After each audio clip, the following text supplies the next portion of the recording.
kita bertemu kembali di pembelajaran daring kita yang ke-6.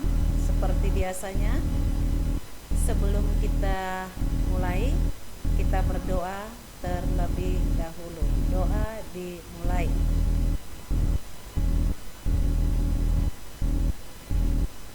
Amin.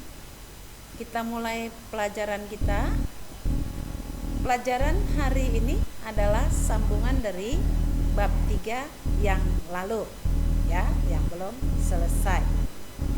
Nah, di sini ada ya bagian C, kesaksian Alkitab tentang manusia.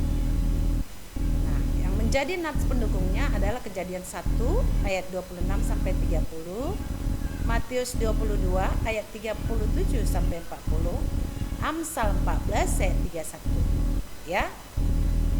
Ini dapat kamu baca di buku paket halaman 41 sampai 44. Dibaca ya, nak, jangan hanya dilihat saja. Next, kita lihat dulu dalam Kejadian 1 ayat 26 sampai 30 apa yang dikatakan di sana. Nah, nats ini menuliskan tentang penciptaan manusia sebagai makhluk yang bermartabat. Manusia diciptakan segambar dan serupa dengan Allah. Nah, segambar dan serupa dengan Allah itu bukan hanya fisiknya saja, tetapi serupa sifatnya. Manusia juga ada baiknya. Allah itu memang sungguh-sungguh baik, ya. Tetapi manusia berdosa, maka dikatakan serupa. Serupa itu menandakan tidak sama, ya. Satu, kita lihat hubungan manusia dengan Allah. Nah, bagaimana hubungan manusia dengan Allah?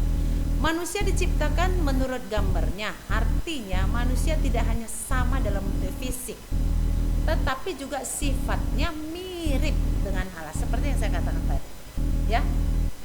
Atau dikatakan juga imago Dei, ya, itu ingat. Hal ini menunjukkan perbedaan antara manusia dengan ciptaan lainnya. Nah, itu dia. Ciptaan lainnya mana ada yang mirip dengan Allah, ya.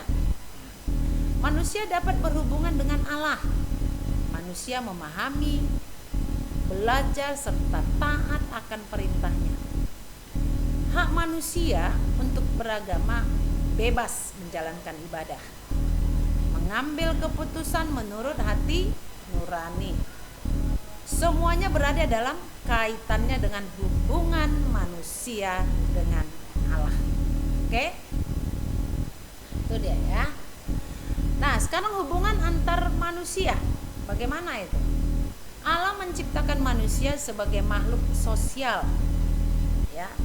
Artinya Allah juga memberkati relasi hubungan, ya, nih, relasi hubungan antar manusia, ya, sesama manusia. Dengan demikian, hak manusia untuk berelasi, bersahabat, menikah, serta membentuk keluarga, serta manusia mempunyai hak tanpa memandang perbedaan dalam lingkungan hubungan antara manusia yang diberkati Allah, ya. Yang ketiga, hubungan manusia dengan bumi dan makhluk lainnya. Ayo, bagaimana? Ya. Artinya, manusia mempunyai hak dan tanggung jawab untuk mengelola bumi. Manusia diberikan hak bekerja untuk melanjutkan kehidupan, untuk meningkatkan taraf hidup manusia. Jadi supaya berubah taraf hidup manusia itu jangan gitu-gitu aja, ya. Jadi Allah juga memberikan tanggung jawab, ya. Itu dijelaskan dalam Kejadian 1 ayat 26 sampai 28. Itu bisa kau baca, ya, nak. Nah, baik. Ini kita lihat dalam gambar 1. Nah, ini hubungan relasi dengan Allah. Yang kedua, sesama. Yang ketiga, dengan ciptaan lainnya, ya. Oke. Bagian D, implikasi terhadap hak asasi manusia. Nah, bagaimana implikasinya? Ya. Menurut kita Amsal 14 ayat 31, siapa yang menindas orang lemah menghina penciptanya, ya.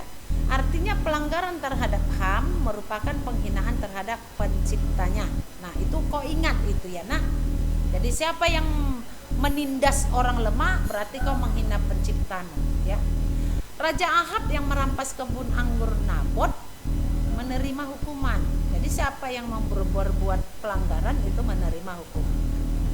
Ketaatan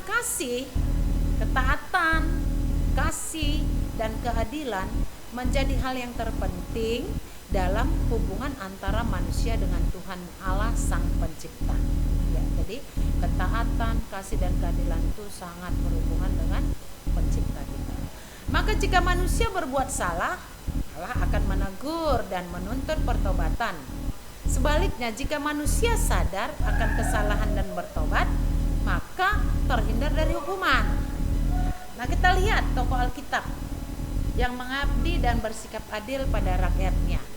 Raja Daud bersikap rendah hati dan menghormati Raja Saul, ya, yang berlaku jahat terhadapnya itu Raja Saul.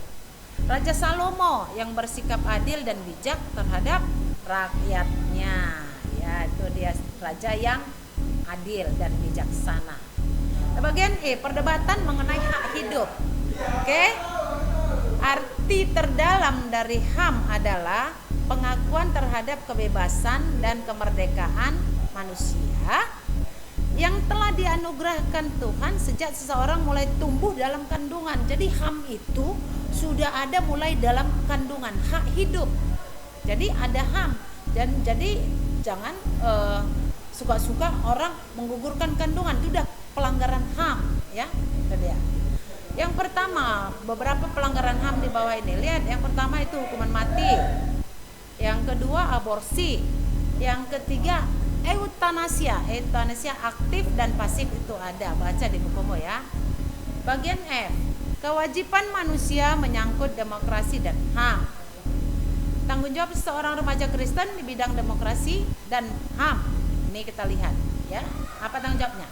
Menjaga hubungan baik dengan sesama, menghargai pendapat orang lain, menghargai perbedaan, berpikir positif terhadap orang lain, melaporkan kepada yang berwajib jika menyaksikan peristiwa pelanggaran HAM. Itulah. Jadi kamu juga salah kalau tidak mau melaporkan kepada yang berwajib jika menyaksikan pelanggaran HAM, ya.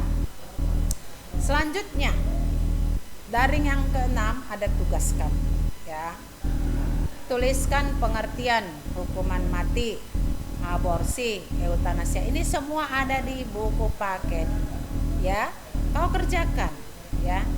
Catat daring ini semuanya di buku catatanmu, dan sebaliknya seperti biasanya kepada siapa kamu menyerahkannya, hari apa dan di mana kamu tulis, itu sudah biasa. Baik, terima kasih. Daring ini kita tutup. Tuhan Yesus memberkati. Shalom. Semoga bermanfaat. Kita tutup daring ini dengan doa. Kita mulai.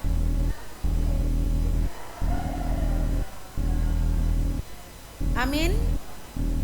Terima kasih.